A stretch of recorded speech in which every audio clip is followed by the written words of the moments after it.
ሰላም እንደምን ቆያችሁ ውድ የኢንትራንስ ቤተሰቦች በዛሬ 12ኛ ክፍል የባዮሎጂ ክፍለ ጊዜያችን እንግዲህ ዩኒት 3 መነጋገራችን እንዲሁ የምንቀጥል ይሆናል በመጨረሻም ደግሞ የምንቋጨው ይሆናል ማለት ነው ሶ ባለፈው ካቆምንበት እንቀጥላለን that's the oxidative phosphorylation ጋር ነበር ያቆምነው የአራተኛው ስቴጅ ሴሉላር ሪስፓይሬሽን የአራተኛው የመጨረሻው ስቴጅ ማለት ነው ሶ እንግዲህ ስለ oxidative phosphorylation መነጋገራችንን እንጀምር so it's a process in which ATP is formed as a result of the transfer of electrons from the NADH or the FADH2 to the oxygen by a series of electron carriers.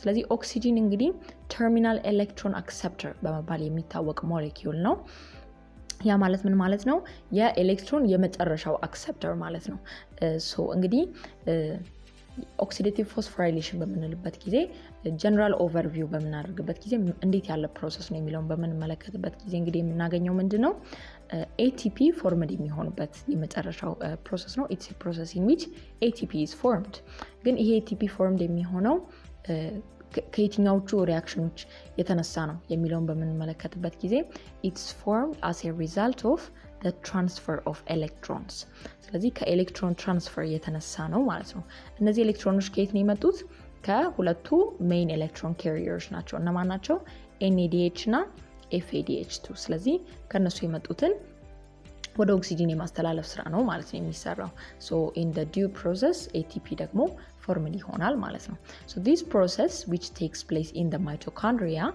is the major source of ATP in aerobic organisms ስለዚህ aerobic organisms አብዛኛውን ATP ፕሮዲዩስ የሚያደርጉት ከግላይኮሊሲስ ከክሬብስ ሳይክል ምናምን አይደለም አብዛኛውን ፕሮዲዩስ የሚያደርጉት በየትኛው ስቴጅ ነው በኦክሲዴቲቭ ፎስፎራይሌሽን ነው ባይ ዘ ወይ አስታውሱ በሊንክ ሪአክሽን ጊዜ ላይ ATP ፕሮዲዩስድ አይሆንም ማለት ነው ስለዚህ አሴታይል ኮኤ እንደሚፈጠር አይተናል ግን ATP ፕሮዲዩስ ይደረጋል አላልንም ስለዚህ ያ የሆነበት ምክንያት ምንድነው ATP በሊንክ ሪአክሽን ጊዜ ፕሮዲዩስ ስለማይደረግ ነው በሶስቱ ዋና ዋና ስቴጆች በግላይኮሊሲስ በክሬብስ ሳይክል እና በኦክሲዴቲቭ ፎስፎራይሌሽን ያው አብዛኛው በኦክሲዴቲቭ ፎስፎራይሌሽን ቢሆንም ግን በእነሱ ነው ፕሮዲዩስ የሚደረገው እንጂ በሊንክ ሪአክሽን ጊዜ ATP ፕሮዳክሽን የለም ማለት ነው so oxidative phosphorylation generates 26 out of 30 molecules of ATP that are formed when glucose is completely oxidized to carbon dioxide and H2O ስለዚህ ከ30 26ቱ ነው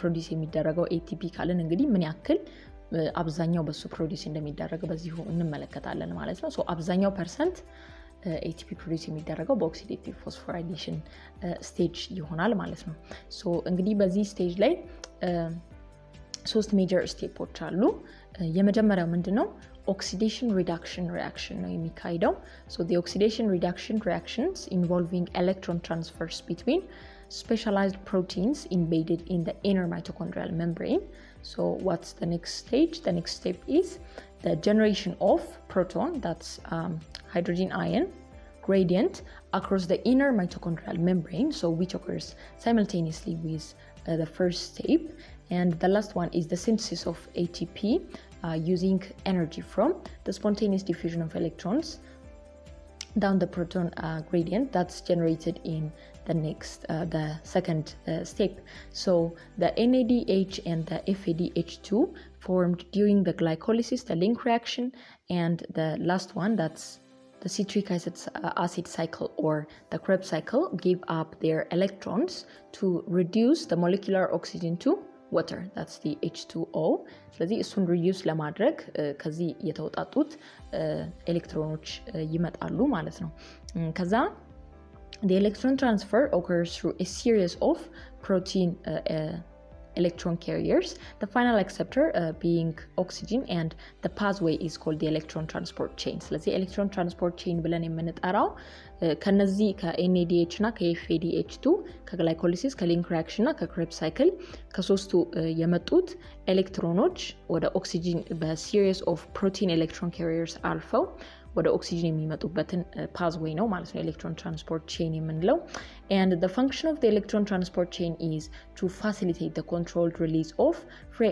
free energy that was stored in the reduced cofactors during the catabolism so energy is released when electrons are transported from higher energy, that's the NADH FADH2, to the lower energy, that's oxygen. ስለዚህ higher energy ተነስተው ወደ lower energy በሚመጡበት ጊዜ energy release ይሆናል ማለት ነው። So this energy is used to phosphorylate the ADP. ስለዚህ ይሄ ከዛ የወጣው ኤነርጂ ደግሞ ለምንድን ነው የሚጠቅመው? ADPን ፎስፎራይሌት ለማድረግ። ፎስፎራይሌት ማድረግ ማለት ምን ማለት ነው? ፎስፌትን ወስዶ በአንድ ነገር ላይ መግጠም ወይም መጨመር ማለት ነው። ስለዚህ ADP ላይ ፎስፌትን እንጨምራለን። ምንን ይሰጠናል? ATPን ይሰጠናል ማለት ነው። ስለዚህ ኤነርጂ ስቶሬጅ ሞለኪውል የሆነውን ATPን ከዚህ እናገኘዋለን ማለት ነው። ሶ የሴሉላር ሪስፓይሬሽን ፕሮሰስ በዚሁ ይጠናቀቃል ማለት ነው።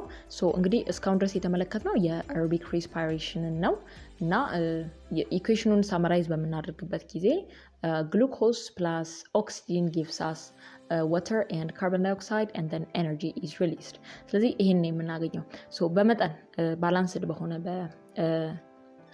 ኬሚካል ኢኩዌሽን ደግሞ በምንመለከትበት ጊዜ C6H12O6 which represents the glucose plus 6 molecules of oxygen. ስለዚህ ግሉኮስ እና ኦክሲጅን በሪአክታንት ሳይድ ላይ ያሉ ከዛ በኋላ gives us ሮ እናስቀምጣለን። በፕሮዳክት ሳይድ ላይ ደግሞ 6 molecules of H2O plus 6 molecules of carbon dioxide and then ATP or that's energy is released.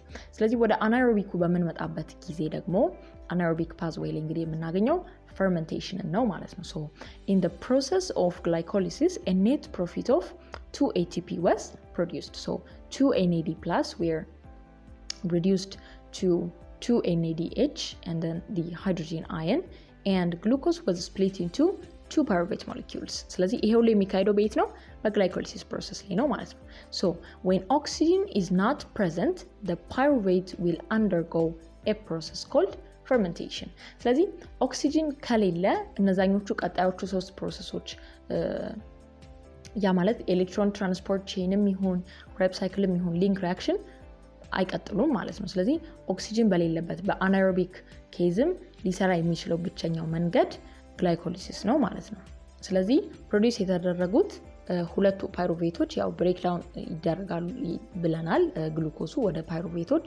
ስለዚህ እነዚህ ፓይሩቬቶች ምንድነው ማለት ነው እጣፈንታቸው ኦክሲጅን በማይኖርበት ጊዜ ፈርመንቴሽን ማካሄድ ይኖርባቸዋል ማለት ነው። So in the process of fermentation the NADH and the hydrogen ion from the glycolysis they will be recycled back to NAD+ so that glycolysis can continue. ስለዚህ ግላይኮሊሲስ እያለ እንደገና እየተመላለሰ ነው ማለት ነው ወደ ግላይኮሊሲስ ፕሮሰስ የሚመጣው።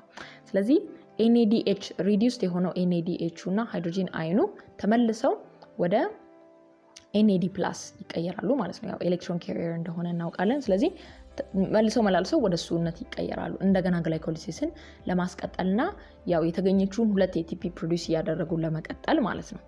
እንግዲህ በአናኤሮቢክ ሪስፓይሬሽን ጊዜ ኦክሲጅን እስከሌለ ድረስ ብዙ ATP ፕሮዲዩስ እንዲደረግ አንጠብቅም ማለት ነው። ስለዚህ እንግዲህ in the process of glycolysis NAD+ is reduced to form NADH and hydrogen ion. So if NAD+ is not present glycolysis will not be able to continue. So during aerobic respiration the NADH formed in the glycolysis will be oxidized to reform NAD+ for use in glycolysis again. So when oxygen is not present or if an organism is not able to undergo aerobic respiration, pyruvate will undergo a process called fermentation. በዛ ላይ ደግሞ fermentation ኦክሲጅንን አይፈልግም። So anaerobic ብለን ልንጠራው እንችላለን ማለት ነው። So fermentation will replenish NAD+ from the NADH and hydrogen ion produced in glycolysis. So one type of fermentation እንግዲህ fermentationም በራሱ ይከፈላል። The first one is the alcohol fermentation. So በዚህ ኬዝ ላይ ምን ይካሄዳል የሚለውን በምንመለከትበት ጊዜ first pyruvate is decarboxylated. ያው decarboxylation ማለት ካርቦን ዳይኦክሳይድ ሪሙቭ መደረጉ ወይም ደግሞ ካርቦን ዳይኦክሳይድን ሪሊዝ ማድረጉ እንደሆነ በባለፈዎቹ ክፍለ ጊዜያቶች ተመልክተን ነበረ። So first pyruvate is decarboxylated or the carbon dioxide leaves to form acetaldehyde and hydrogen atoms from the NADH and the hydrogen ion are then used to help convert the acetaldehyde to ethanol where the NAD+ results. And facultative anaerobes are organisms that can undergo fermentation when they are deprived of oxygen, and yeast is an example of the facultative anaerobic organisms or the facultative anaerobe that will undergo alcohol fermentation. ስለዚህ በአልኮሊክ ፈርመንቴሽን ጊዜ ላይ ፕሮዳክቱ ምንድነው ማለት ነው? ኢታኖል ነው ማለት ነው። ስለዚህ ያው እንግዲህ ኢታኖል ስላለው ነው አልኮል ያስባለው። ሶ እዚህ ጋር የምናገኘው በመጀመሪያ እንግዲህ ፓይሩቬት ዲካርቦክሲሌትድ ይሆናል ብለናል። ስለዚህ ካርቦን ዳይኦክሳይድ ሊቭ ያደርጋል። ከዛ በኋላ አሴታልዲሃይድ ይፈጠራል። ከዛ በኋላ በኤንኤዲኤች ላይ እና በሃይድሮጂን አየን ላይ ያሉት ደግሞ ሃይድሮጂን አተሞቹ አሴታልዲሃይድን ወደ ኢታኖል ይቀይሩታል። ከዛ በኋላ ኤንኤዲኤቹ መጀመሪያ ያው ኤንኤዲኤች ማለት እንግዲህ ሪዲዩስድ ናድ ማለት ነው። ስለዚህ ወይም ደግሞ ሪዲዩስድ ኤንኤዲ ማለት ነው። ስለዚህ እሱ ደግሞ ተመልሶ ኦክሲዳይዝድ ይሆናል ወደ ኤንኤዲ ፕላስ ይቀየራል ማለት ነው። ሶ ኤንኤዲ ፕላስ ሪዘልትስ እንግዲህ ይሄን የሚያካሂዱት አልኮል ፈርመንቴሽን የሚያካሂዱት ቤስት ኤግዛምፕል ይስት ነው ወስደናል። በመጨረሻ የምንመለከተው ስለ ላክቲክ አሲድ ፈርመንቴሽን ይሆናል ማለት ነው። ሶ ላክቲክ አሲድ ፈርመንቴሽን is the process by which pyruvate molecules are converted into lactic acid in the muscle cells of humans and also in the cells of bacteria. ስለዚህ ላክቲክ አሲድ ፈርመንቴሽን ላይ ፓይሩቬቶቹ ወደ አልኮል ወይም ደግሞ ወደ ኢታኖል እንዲቀየሩ አንጠብቅም ማለት ነው። ነገር ግን ወዴት ነው የሚቀየሩት? ወደ ላክቲክ አሲድ ይቀየራሉ። ይሄ ደግሞ ያው በሂውማን ማስል ሴልስ ላይ ኮመን ነው። ሶ በላክቲክ አሲድ ፈርመንቴሽን ኬዝ ላይ ያው እንግዲህ ላክቲክ አሲዱም አልኮሆሉም ቢሆን ፈርመንቴሽን ናቸው። ግን ፕሮዳክቶቹ እንዲለያዩ ያደረጋቸው ነገር ምንድነው የሚለውን እንመልከት። So during the lactic acid fermentation, the pyruvate molecules from the glycolysis are used to oxidize NADH and convert it back to NAD+. During the process, lactic acid or lactate is produced as a byproduct. ስለዚህ እንደ byproduct ፕሮዲዩስ የሚደረጉት ነገሮች ናቸው ማለት ነው ዲፍረንስን እየፈጠሩ ያሉት። በዚህ ኬዝ ላይ ላክቲክ አሲድ ነው እንደ byproduct ፕሮዲዩስ የሚደረገው በላክቲክ አሲድ ፈርመንቴሽን ላይ ማለት ነው። So most animals and some bacteria can carry out lactic acid fermentation.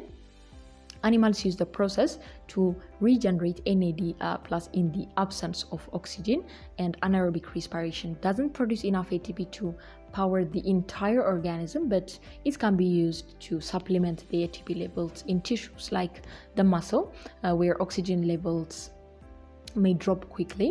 The products of bacterial lactic acid fermentation have been used by humans to produce food products such as the yogurt, sour cream, buttermilk. ስለዚህ ከማስል ወይም ደግሞ ከቦዲያችን ላይ ከሚካሄደው ሪአክሽን በተጨማሪ የተለያዩ ፉድ ፕሮዳክቶችን ላይም ይህንን ፕሪንሲፕል አፕላይ ማድረግ እንችላለን ማለት ነው።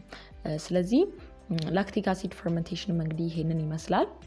ሶ በመጨረሻ ዩኒት 3 እንግዲህ በዚህ የምንቋጭ ይሆናል ማለት ነው።